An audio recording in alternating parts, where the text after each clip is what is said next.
Never before in history have there been so many people on Earth as right now.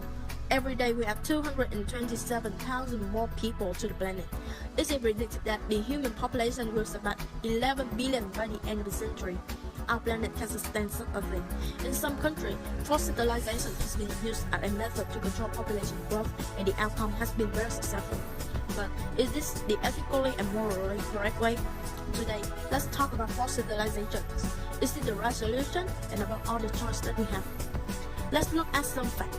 In 1950, 5 years after the founding of the United Nations, the world population was estimated at around 2.6 billion people. In October of 2011, the global population was estimated to be 7 billion. This dramatic growth has been driven largely by increasing numbers of people surviving to reproductive age, and has been accompanied by major change in fertility rate, increasing urbanization, and accelerating migration. We can see that things need to be done before the Earth resources is tapped out. Some country has chosen forced sterilization to be the go-to method. So what exactly is it? A government mandate program to involuntarily sterilize a specific group of people. Compulsory sterilization removes a person's capacity to reproduce, usually through surgical procedure. Several countries implement sterilization programs in the early 20th century. Although such programs have been made illegal in most countries in the world, instead of forced or coerced sterilization persists, despite being banned for various human rights violations in many countries. The success it had in population growth control has been very effective. Prime example of Bangladesh, Brazil, and India, where this practice has been mostly on poor men and women. That's why it leaves us a very big question. Should we allow human rights violations in order to control human population growth? Our answer is no. Now, we will move to some arguments explain why forced sterilization is not an appropriate solution for a population that is rapidly dwindling. There are many variables standing behind this option. But first, we will identify human rights and how they are violated when forced sterilization is applied. In general, human rights are the basic rights and freedom that belong to every person in the world, from birth until death, regardless of where you're from, what you believe, or how you choose to live your life. In such instances, sterilization appears to be a serious violation of human reproductive rights, which are a set of human rights that relate to sexual and reproductive health. Reproductive rights can be classified into three categories: rights to reproductive self-determination, rights to sexual and reproductive health services, information and education. Finally, rights to equality and non-discrimination. However, compulsory sterilization did not follow the previous rights. Some people who wanted fertility were sterilized without their knowledge or agreement, while others who chose to limit their family ties were denied sterilization. Furthermore, when conducted without informed permission, sterilization preaches an individual rights to dignity, human treatment, health, family, information, privacy, and the freedom to choose the number and spacing of children, among other things. Many cases of forced sterilization have been recorded throughout history around the world. According to statistics, women, the LGBT community, and the disabled are the three most common victims of this tragedy. To begin with women, between 1996 and 2000, under the administration of Alberto Fujimori, 200,000 sterilizations were performed in Peru. Poor and often illiterate women from the Quechua and Aymara, indigenous ethnic groups were the majority of the victims. In October 1998, 60 Minutes broadcast a television report on the American medical establishment, revealing how Queen Marine, a medicine that permanently sterilized women, were implanted on the uteri of over 100,000 women at the initial service of 2 U.S. doctors without any testing for adverse effects. The physicians concluded that they were performing a social duty for the country by tackling the third world population expansion issue. Finally, the disabled are the ones who are subject to this terrible abuse. It is thought that those who are born with a handicap will have an atypical child. As an outcome, they are not allowed to reproduce and are sterilized against their own will. Many disabled people, both those who want to have children and those who do not want to have children, can make a decision on their own. As forced sterilization is a contraceptive procedure which is surgically intervened, it raises certain concerns. The victim's physical health is considered to be injured the most as a result of this method. Coerced sterilization is done involuntarily and compulsorily, notwithstanding the risk it can pose, notably to women. Despite the fact that sterilization can be performed on both men and women, it is more dangerous for women. Sterilization is a permanent approach of contraception that prevents women from having children. Some tubal ligations result in spontaneous birth control failure after sterilization. At that time, the risk of an ectopic pregnancy is very high, putting both the woman and the baby in danger. There are other severe physical health problems that are consequent of the sterilization can be mentioned. Heavy menstrual blood, severe abdominal discomfort, severe back pain, weakness, and lower limb difficulties are among symptoms. The symptoms began soon after the sterilization procedure and have continued to this day. In addition to the physical anguish that the victims is in, the loss of their ability to have a child or the right to make their own decisions may make them suffer a terrible time dealing with mental health issues. Some studies on the mental health of HIV positive women in South Africa found that most respondents reported ongoing and significant emotional distress because they can no longer bear children, with a few women even reporting clinical depression and the use of antidepressants, feelings of trauma, isolation, helplessness, and stress. A significant question mark has been raised since this strategy was introduced, as we all know that women are the major target of compulsory sterilization. Does it mean that women are being treated unfairly and are in a low position in modern society at that time? Will they still be able to live a long life after being sterilized, or do they have to face the scrutiny of family and society? Women living with HIV who were subjected to involuntary sterilization in South Africa stated that they were psychologically and physically harmed, as well as their relationship with partners, families, and the wider society. Broken marriages, reduced marriage possibilities, fear of losing relationships, discrimination, victimization, and gender-based violence are all the consequence of the inability to produce children. In patriarchal societies, where a woman's worth is determined by her capacity to carry children, the social-cultural implications of sterilization can be severe. Female sterilization violates decision-making structures and frequently results in gender-based violence. If a woman marries again after sterilization, her new husband may be dissatisfied with her inability to bear his children, resulting in marital strife. Besides the social problems, we have to deal with a bigger consequence of forced sterilization. Because this strategy regulates the population, it also limits the number of workers. This can lead to a direct negative impact on the country's economy. If the population continues to decline at this rate, the country will face an elderly population in the future. The number of retired seniors will thus account for a larger proportion of the entire population than was of working age. As a result, new economic concerns will emerge.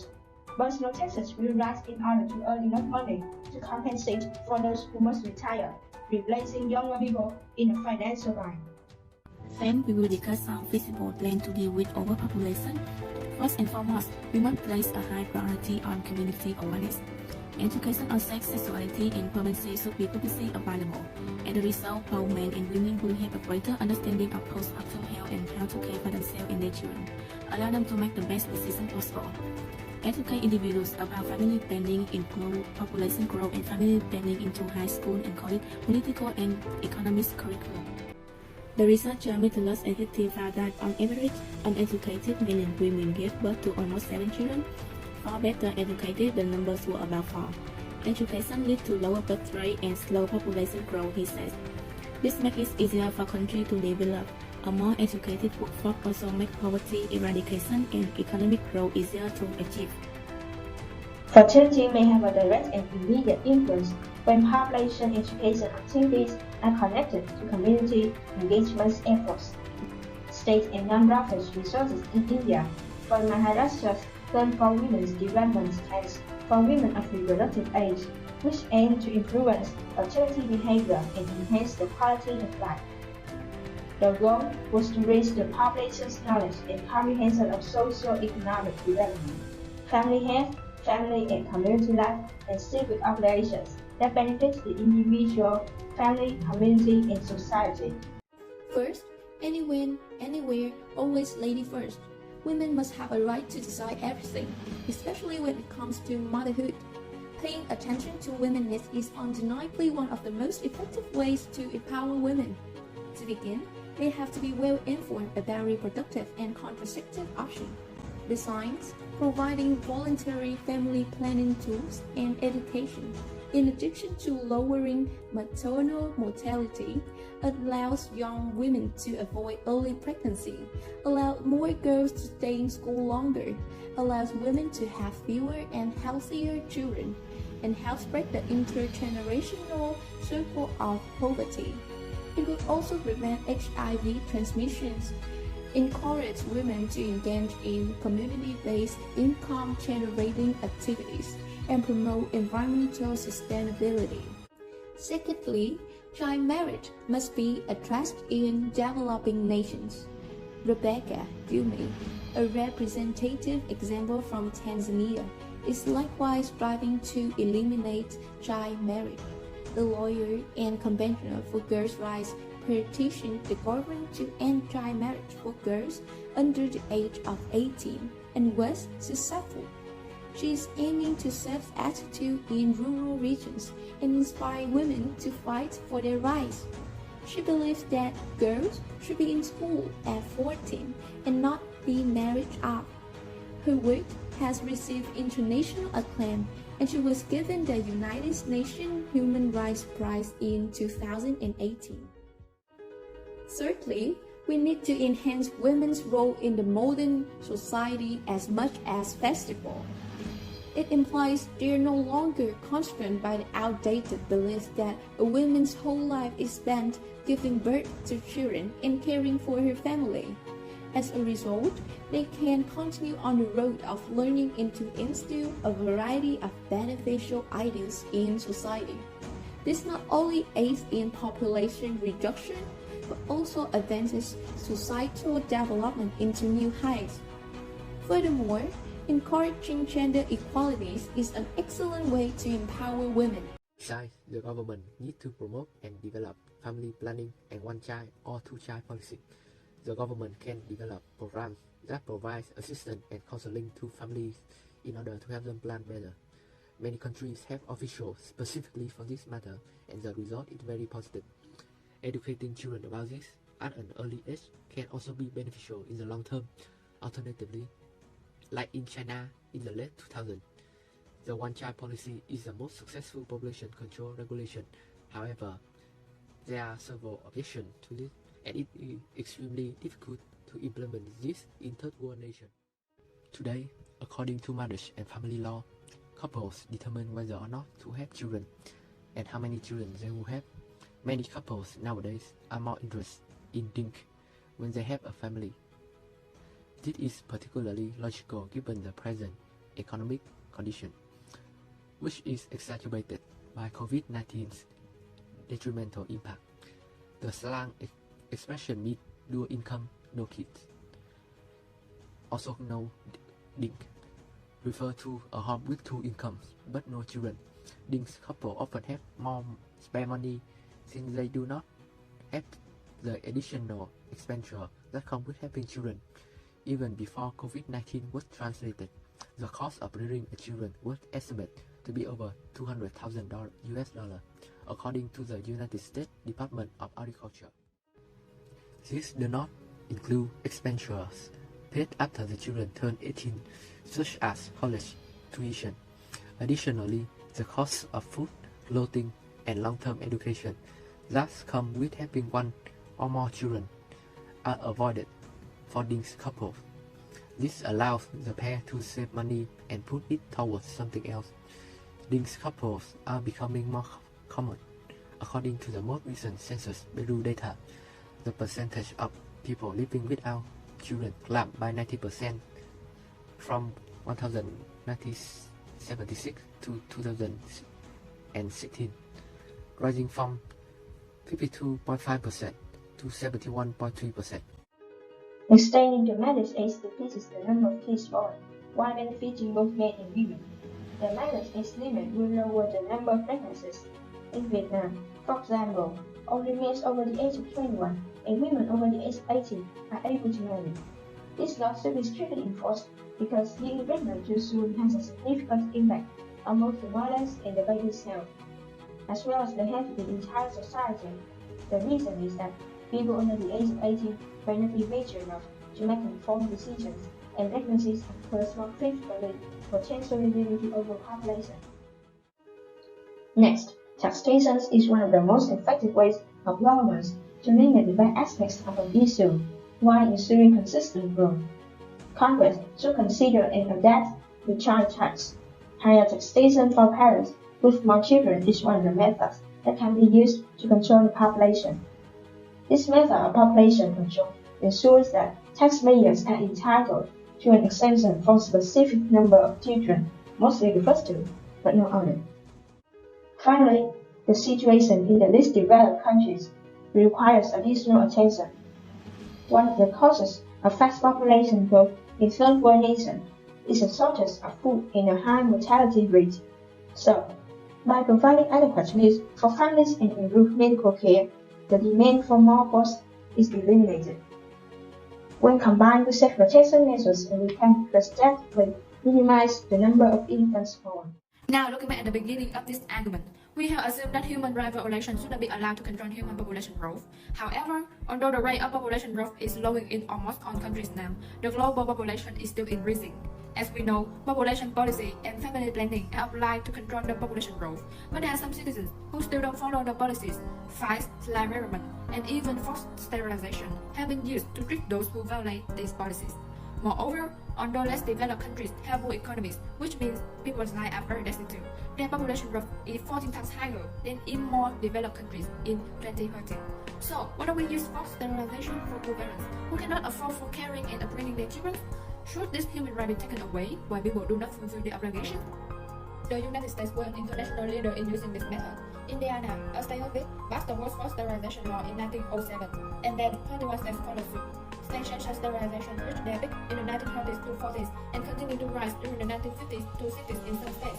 From the 1920s through the 1980s, Japan, Canada, Sweden, Australia, Norway, Finland, Estonia, Slovakia, Switzerland, and Iceland all enacted laws providing for the promotion of forced sterilization of mentally disabled persons, racial minorities, alcoholics, and people with specific illnesses. Countries have applied forced sterilization vigorously and gradually, receiving a positive outcome on population reduction in the past. They had used this method, and some have been super successful. So, if we allow it to some extent of priority level for today's rapid population growth, can we expect it would be a good result? Additionally, we find out in one specific case in 2015, the Court of Protection of the United Kingdom ruled that a woman with 6 children and an IQ of 70 should be sterilized for her own safety, because another pregnancy would have been a significantly life-threatening event for her and the fetus. So sometimes the human rights violation might be permitted to protect someone's life. But if we accept forced sterilization, to what extent do we allow it to be used on our people? Firstly, I would say that this method is being used as a punishment for prisoners, especially racists. There are 3 countries that punish rapists through castration, include Indonesia, the Czech Republic, and Ukraine. This country has passed a law authorizing chemical castration following a number of high-profile cases of sexual harassment or sexual assault. Now, going back to the early 20th century, one plan called eugenic programs took place in 32 states of the US. Eugenic program was used as a means of controlling undesirable population, immigrants, people of color, poor people, unmarried mother, the disabled, and the mentally ill. Many sterilization advocates view reproductive surgery as a necessary public health intervention that would protect society from illiteracy and the social and economic cost of managing degenerate stock.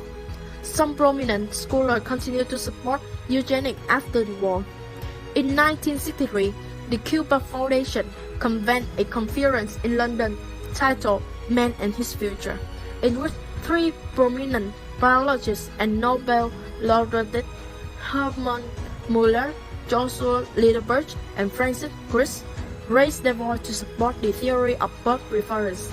A few countries such as Sweden and the Canadian province of Alberta still maintain large-scale birth preference programs, which include individual production groups with failed mind and many different methods going back to the 1970s.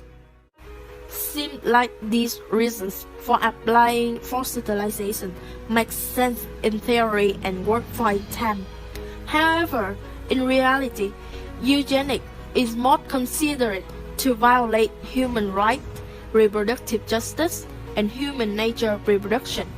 Moreover, our team believes that there will be more fair, reasonable, and legal solutions and methods to deal with overpopulation, racism, and the quality of genes of the population.